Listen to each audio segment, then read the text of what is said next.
Hello everyone. I generally don't make videos like this, but I do want to say that I love the Steam Deck and I really wanted to show just one game real quick because they just recently added FSR and I wanted to show everyone how well it actually works on the Steam Deck now. There's still a few little hitches here and there. You can also turn the settings up a little more with FSR enabled, which gives you overall better graphical experience in the game. Performance is still really good, even though there's just a few hitches here and there, and I think that's honestly because of when you're running through the map, it's trying to load in new areas of the map at the same time. So you get these little tiny hitches. Not a big deal though. And when there are frame drops and not hitches, you usually get like maybe 1 or 2 frame drops, but you can't even really feel them. So it's actually really smooth experience. So what I wanted to show you, it's going to be on the Xbox app, but first I'm just going to show you. I am using the SWICD driver for my controller. I don't use Glossy just because I heard that it's not as good. I really do like the SWICD driver. I still get my touchpad mouse here, even when it's enabled. SWICD driver, though, always has to have Steam running in the background as well in order to work, but otherwise it works perfectly. So I'm just going to launch the Xbox app. I have dual boot on my Steam Deck because I like having some of the features of Steam OS, and a lot of my Steam games work great with those. But at the same time, though, I do subscribe to Game Pass Ultimate, so I have access to the Xbox Game Pass and Game Pass on my PC, and I love being able to play the games natively on the Steam Deck rather than through the cloud, because a game like the one featured in this video, a game like Forza Horizon 5, when you play it through the cloud, it can be an okay experience, but there's just enough input lag because you're sending your signals back and forth across the internet. There's just enough input lag that it doesn't make it a great experience. This is a game that I feel like should only ever be played at 60 FPS, but that's just my opinion. There are many people that play this game at 30 FPS and are just fine with it.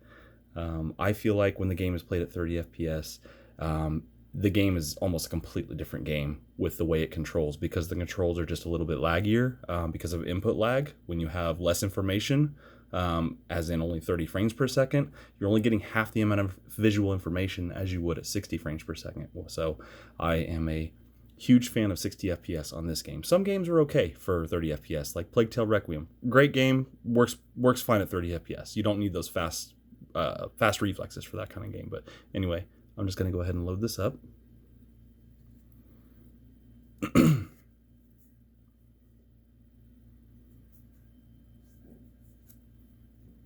As you can see, I have the update for Windows 11 sitting down there, and I just haven't pulled the trigger yet to do it. Windows 10 has been working great on this thing. I think I've maybe had like one crash ever, and I've been using Windows 10 on this thing ever since I got it a little over a month ago. And I immediately went for the idea of dual booting. That was the whole plan all along. So I did do a little surgery on my Steam Deck. I took out the original SSD it came with. I only bought the 64 gigabyte model, so it was only $400 US.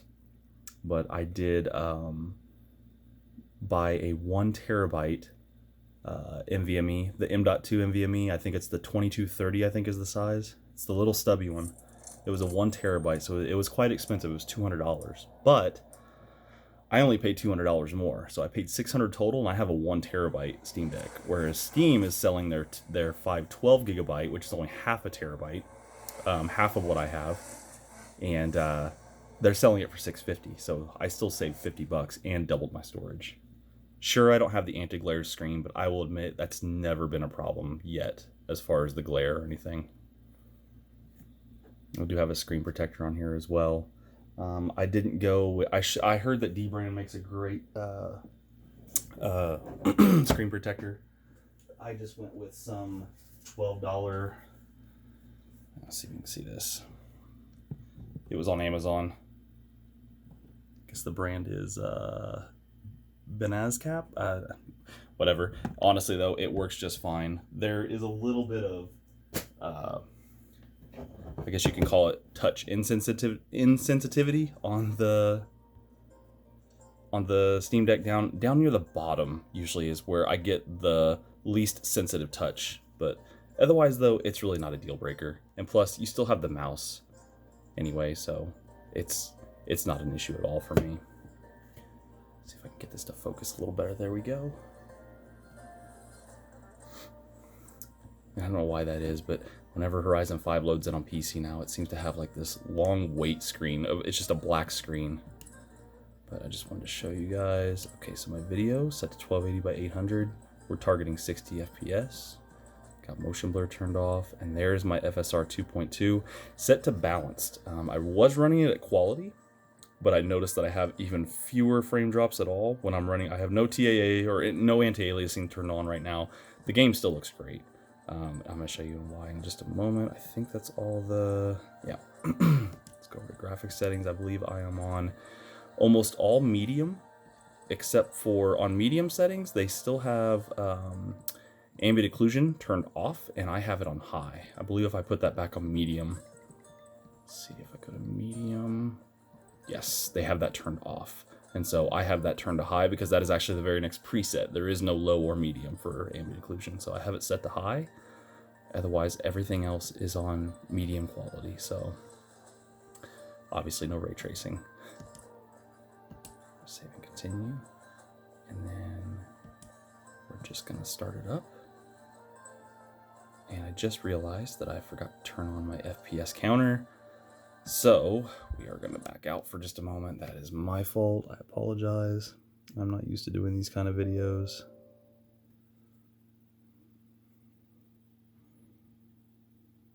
There we go. Okay. Yep. I've got Afterburner running in the background. We'll just launch the game again.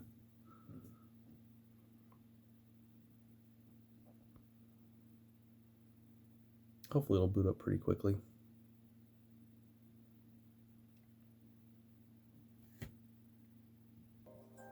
Okay, I just skipped ahead here, so you guys didn't have to wait through all that again. And I'll just show you the settings one more time. Okay, so video. Everything's the same, it's just moments before. And graphics, everything is basically medium preset, except for I turned screen space, ambient occlusion, quality up to high, because the next lowest feature is actually off. So we're going to stick with high. We're going to click continue. Now the most stutters will occur when we first load into the map because it's still loading all of the features of the map, I'm assuming. So I'm not a game developer, so I don't know 100% what it's doing, but that is when we get the most stutters. And then it really seems to smooth out a lot after that.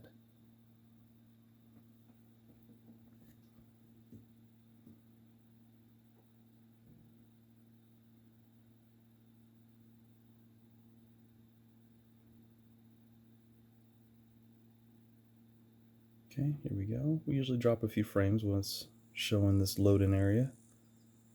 This is my designated house. In the game, of course. Not in real life. I wish. Alright, there we go. We just had a stutter, having a few stutters.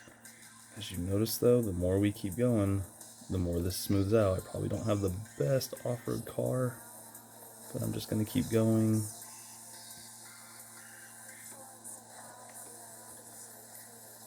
And generally, I don't do a lot of driving through the city. I love tinkering with my cars and taking them out on the big highway, so usually what I'll do here is I'll just do a quick run over to the highway. This car is a little too slow, though, to get over the highway. It would take way too long, and I don't want to bore you guys too much, but as you can see, our drops, we're dropping to 55 right now. It's probably with all of the detailed terrain right here, I'm going to guess. But notice how we don't actually have stutters, though, which is so nice.